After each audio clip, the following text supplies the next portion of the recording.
I'm Wendy Hillhouse. I live in Albemarle off of Valley Drive.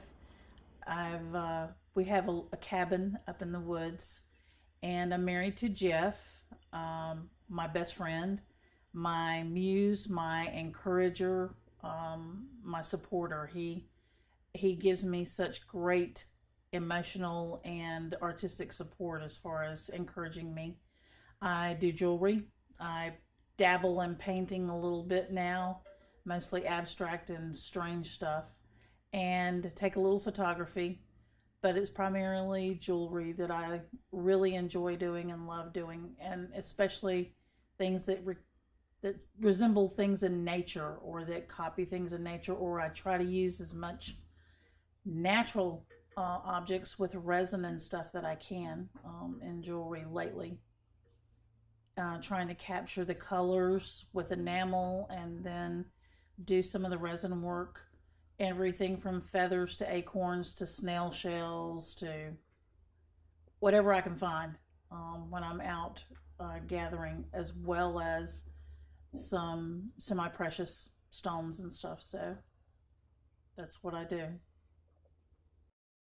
The earliest I can remember was probably when I was about 5 or 6 years old, actually, and my aunt Tina Swearingen, who's from Albemarle as well, bless her soul, she painted, and I loved to go over and watch her paint. She painted primarily in oils, and I would go over to her house and stand beside her while she was painting and play with the brush and pretend I was painting.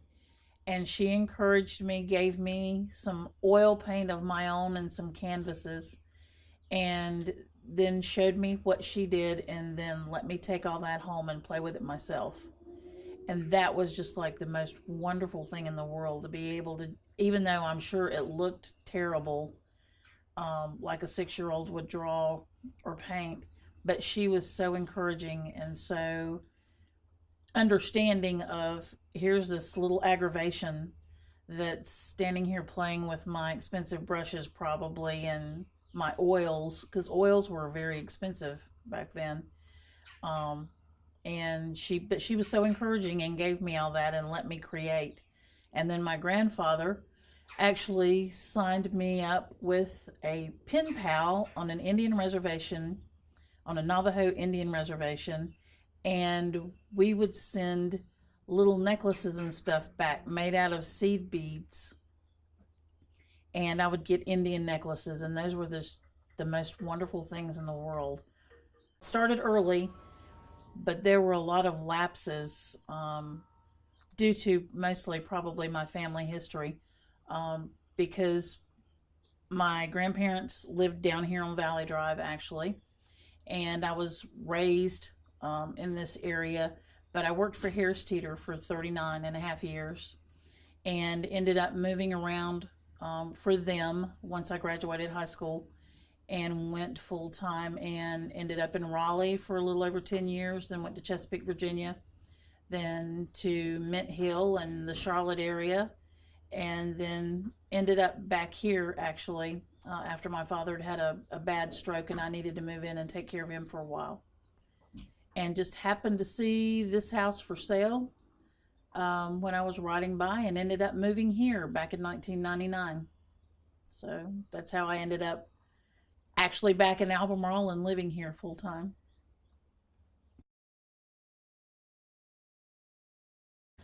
I moved in to what was my dream home, and it still is. I actually wanted to move to Alaska at one time and wanted to build a log cabin in Alaska. And when I saw that this log home was for sale, I said, well, maybe it'd be smart before I moved to Alaska to spend a little time in a more friendly environment in a log home to see what it's going to be like and what my challenges were going to be. So I bought the log home, moved in, and then I met my husband, Jeff, and he didn't want to move to Alaska because it was too far from family. We ended up getting married, and so we've tried our best to turn this into our little haven, so to speak, our special place where whenever he leaves work or whenever we just need some time, we've got a place to relax. We don't have to travel anywhere and go through the stress of all that. We can just stay here and enjoy ourselves and enjoy where we live. So that's what we've worked hard. We didn't want kids, and I was a little bit too old for kids anyway because I was 40 when we got married. So we have dogs and cats. Those are our children, and it's perfect out here with nature and just having the animals. Just Jeff and I and the animals and living out here. It's been perfect for us. Never been one to do just what everybody wants. I have to, I guess, follow my own drummer or the beat of a different drummer. As you can tell by looking at the studio, things are a little bit different from me. As I told my husband when I fixed the studio and decorated the inside, this is my brain. This is my imagination going constantly wild. This is what is in my head. All of these things, and it's very hard sometimes to focus on one thing because there is so much going on, because you have so many ideas and you're only limited by your imagination, and I have plenty of imagination. Typically, we'll get up on the weekends. We like to sleep in a little bit, but the dogs won't let us usually. So we're up about 7:30 or 8. Jeff has to have his coffee because he's not a morning person. I'm a morning person, so I'm up and aggravating him, as he says, because I'm like, oh, what are we going to do today, and how are we going to do it, and what all have we got planned? So I'll have my Earl Grey tea cold over ice. I'm a little strange in that way.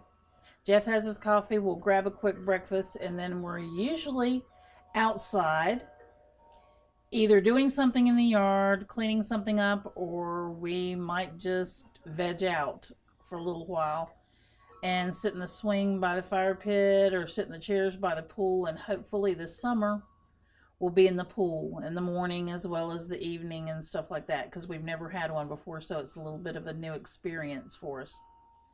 And then if I can get in here and work on some things, and even there are some things that Jeff will come in and help me with just because he's fascinated by it and he likes to watch it, or especially if I'm working with a torch or something and doing enamel, then he loves to watch that. And then if not, then he can go do his thing while I'm doing mine, and then we'll get back together, figure out what we're going to do for dinner, because he's one of those people that has to eat, or he's like a bear, so meals are very important to him, whereas I could be out here all day. As long as I've got my tea or something to drink, I'm good. I don't have to take a break. But breaks are very important for him, to get his food intake in. And then we'll end up watching a movie or something else. We've actually got a setup. We bought a projector, so we want to be able to watch movies out by the pool as well. So that's what we're planning on doing this summer. Typically, I'm in here with my music blaring and I'm creating stuff and making stuff. But then there are times when I just need to get a break and get out of here, get out of the four walls, so to speak, and out of my head, kind of thing. So thank goodness I've got all of the woods around, and I'll just go wandering around. But I usually carry like a little container or something, because I always end up finding something that I want to either collect or bring back, or I don't take anything alive. I usually try to find, as strange as it sounds, empty snail shells. I can find those anywhere. Or feathers that the birds have left. Whenever we fill the feeders, I'll pick up the feathers and then thank the birds for leaving us a gift, for feeding them.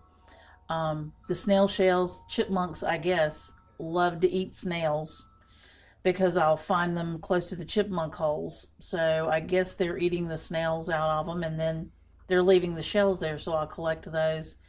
Acorns, we have been blessed with just about every kind of oak tree you can think of out here.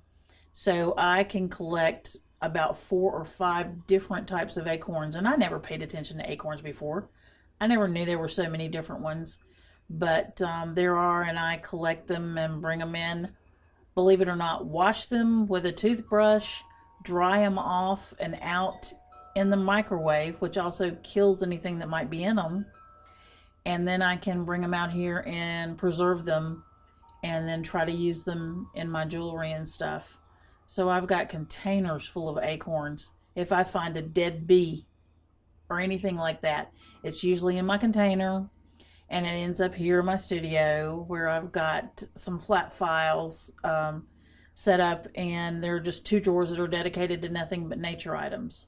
So there's all kinds of beetles, because when you find these things, and especially the colorful beetles or even the butterfly wings, we've got bats that fly through here, and at night when the moths are out, they will eat the body of the moths, but they drop the wings.